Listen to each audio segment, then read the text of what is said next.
Hello friends, welcomes you all in the RBS institute of nursing Neemuch. जैसे कि कल के वीडियो में हमने वाइटल साइंस के बारे में डिस्कस किया था। तो कल हमने जो डिस्कस किया था वो था टेम्परेचर। तो आज टेम्परेचर से रिलेटेड ही मैं बताना चाहूँगा। तो आज का हम टॉपिक जो लेंगे वो है फीवर। तो फीवर क्या होता है? Fever is an also known as the pyrexia, और उसको फेब्राइल भी बोलते हैं। ठीक है, तो फीवर को हम जो मेडिकल टर्म में हम जो फीवर को बोलते हैं उसका नाम क्या है? पायरेक्सिया। तो fever is defined as in an adult and oral body temperature above 100.4 degree Fahrenheit और 38 degree Celsius is indicated to the fever. यानी अगर बॉडी का टेम्परेचर 100 डिग्री फ़ारेनहाइट है और 38 डिग्री सेल्सियस है तो उसको हम क्या बोलेंगे? उसको हम बोलेंगे फीवर। कुछ टर्मिनोलॉजीज़ हैं जो कि फ़ीवर से रिलेटेड हैं, जैसे कि हाइपोथर्मिया। हाइपोथर्मिया क्या होता है? अगर बॉडी का temperature less than 95 degree Fahrenheit है तो यानी कम है, यानी बॉडी का टेम्परेचर नॉर्मल से कम है तो उसका मतलब होता है हाइपोथर्मिया।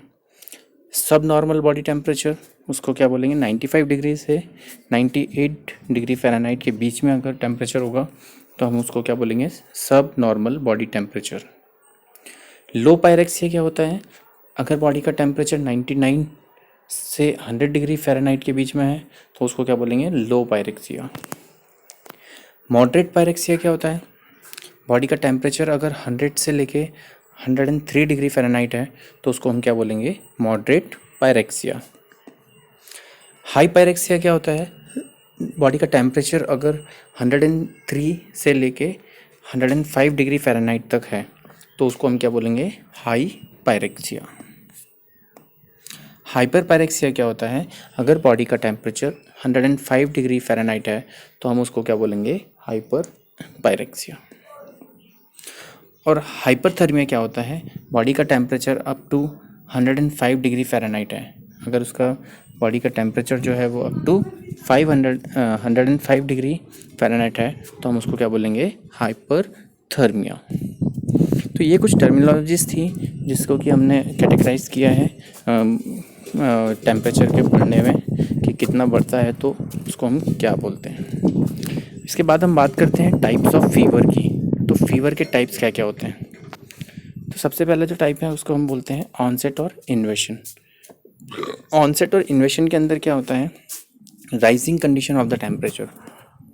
यानी अगर टेम्परेचर राइज़ होता है, यानी आपको दिख रहा है कि जो टेम्परेचर की कंडीशन कैसी है, अगर वो राइज़ हो रही है तो उसको हम क्या बोलेंगे? ऑनसेट और इन्वेशन। सेकेंड टाइप जो होता है उसको हम बोलते हैं फास्टिंगियम और स्टैंडियम। फास्टिंगियम और स्टैंडियम में क्या होता है? Temperature has reached its maximum and remains Fairlie constant at the high level. यानी वो मैक्सिमम तक पहुंच जाता है टेम्परेचर और वहीं पे एक जाके कांस्टेंट हो जाता है, तो उस कंडीशन को हम क्या बोलते हैं? फास्टिंगियम और स्टैंडियम। तो ये था इसका दूसरा टाइप। तीसरा जो टाइप होता है उसको हम बोलते हैं डिक्लाइन और डिफेरेसेंस। तो डिक्लाइन में क्या होता है?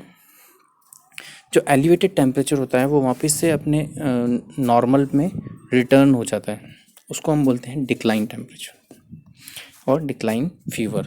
इसमें दो टाइप्स होते हैं, जैसे कि एक को बोलते हैं क्राइसिस और एक को बोलते हैं लाइसिस। तो क्राइसिस में क्या होता है? क्राइसिस का मतलब होता है कि क्राइसिस में क्या होता है कि टेम्परेचर का अचानक कम हो जाना।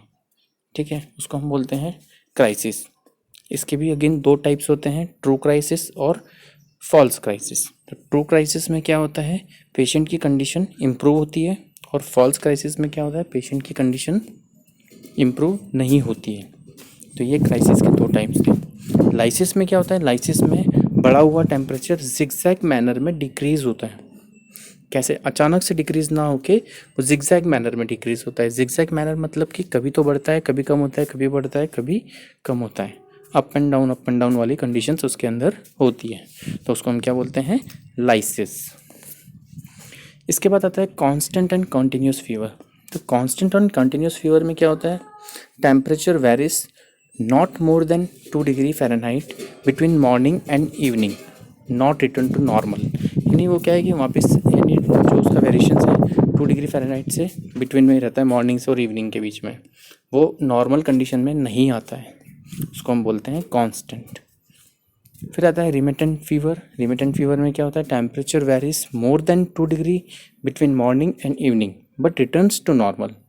वो वेरीज करता है 2 डिग्री में, मॉर्निंग और इवनिंग के बीच का जो डिफरेंस होता है 2 डिग्री वेरी करेगा, बट वो वापस नॉर्मल कंडीशन में रिटर्न हो जाएगा, उसको हम बोलते हैं रिमिटेंट फीवर। इसके बाद आता है इंटरमिटेंट और कॉन्स्टेंट फीवर। तो इंटरमिटेंट में क्या होता है, टेम्परेचर राइजेस फ्रॉम नॉर्मल और सब normal to high temperature and come back to normal at the regular interval.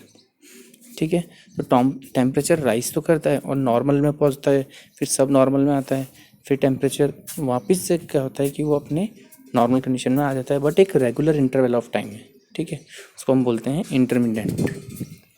फिर आता है सेवन्थ टाइप इसका, इन्वर्स फीवर। तो इन्वर्स फीवर में क्या होता है, temperature is high in morning and low in evening, यानी मॉर्निंग में तो हाई रहता है और इवनिंग में क्या होता है, कम हो जाता है, उसको हम क्या बोलते हैं, इन्वर्स फीवर।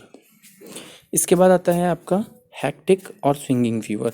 तो हैक्टिक और स्विंगिंग फीवर में क्या होता है, greater difference between the lowest and highest temperature, यानी कैसा बहुत डिफरेंस मिल रहा है, यानी लोवेस्ट या तो एकदम डाउन चल जाएगा या एकदम हाई चल जाएगा, उसको हम बोलेंगे हैक्टिक और स्विंगिंग फीवर। इसके बाद आता है आपका राइगर फीवर। तो राइगर फीवर में क्या होता है, शिवरिंग कंडीशन प्लस हाइपरपायरेक्सिया, जैसा कि आप मलेरिया में देखते हैं, यानी ठंड लग के जो बुखार आता है उसको हम बोलते हैं राइगर फीवर। ठीक है, तो ये थे, और इसके स्टेजेस भी होती हैं राइगर फीवर के, जैसे कि कोल्ड स्टेज, हॉट स्टेज और स्वेटिंग स्टेज। तो ये थे आपके फीवर के टाइप्स और फीवर के बारे में हमने आपको बताया। तो टेम्परेचर के बारे में आपको मैंने बताया कि वाइटल ऑर्गन्स, तो वो सबसे पहले वाइटल साइन में आपको टेम्परेचर के बारे में मैंने बताया, और ये था आपका fever. Thank you so much.